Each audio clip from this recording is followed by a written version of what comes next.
A crisis in your book can be a good thing, but in your personal life, it's quite another. Hello, and welcome back to my writing journey. I'm Ellen Byerrum, the author of The Crime of Fashion Mysteries, and I am now working on my next book in a new series set in 1934, New York City, post-Prohibition. It's fun and frothy, and I do love it. But today I want to talk about crises. Now, a crisis in your book, when it starts, it can motivate the entire book. It can motivate the action. It can drive it forward. It can help you look to resolving issues. And it can help your hero look for bad guys and clues and solutions. That is all very good in a book. However, when it happens in your life, it does get in the way of your book and your writing and your sense of focus. So, I'm going to talk a bit about crises in my life this year that have stopped my writing cold. And I just want to say my crises are no bigger or better than yours. We all have these moments in our lives that just threaten to flatten us, but we keep going. And that's the secret to success, is to keep going no matter what. And as I said, they're just normal run-of-the-mill crises, but this year we have dealt with a couple of deaths of elderly members of our family, which has reverberated throughout our families. And then the biggest splash of crises was in the fall, when one day I was getting up to go to the pool for my exercise and I heard a horrible smack.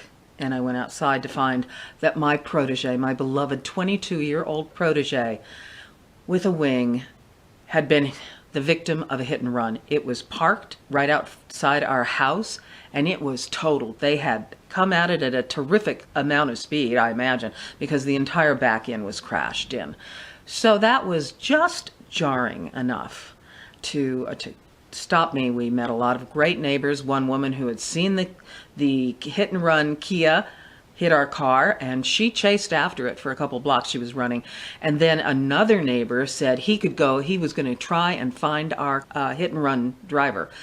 And he did manage to find the car a few blocks away in an alley. The license had been stripped, the dash cam had been taken out, and it was damaged.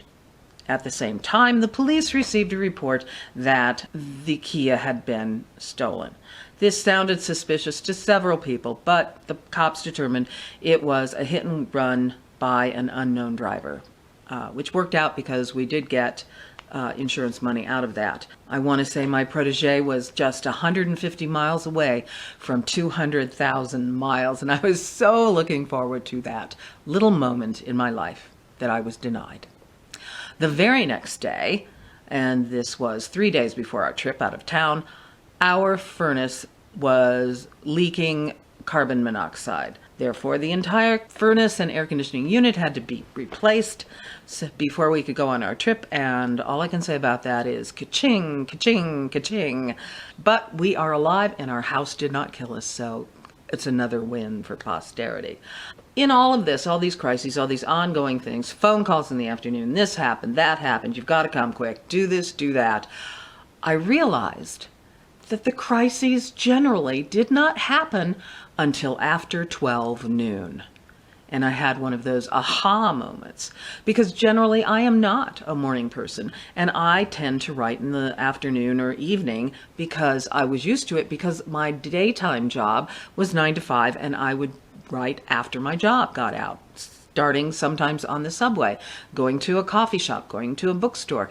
I was not in the habit of getting up and writing, but I decided that I was going to beat this crisis thing, and I have started writing in the morning before noon. And generally, I am finished by noon.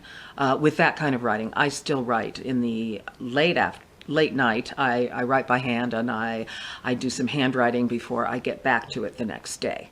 I have noticed a lot more progression in my work, and it did become clearer that if I write early, I can accomplish a lot more than I had been accomplishing.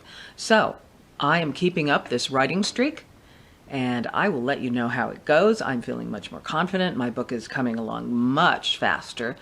I'll give you an update next week. Talk to you later. Bye.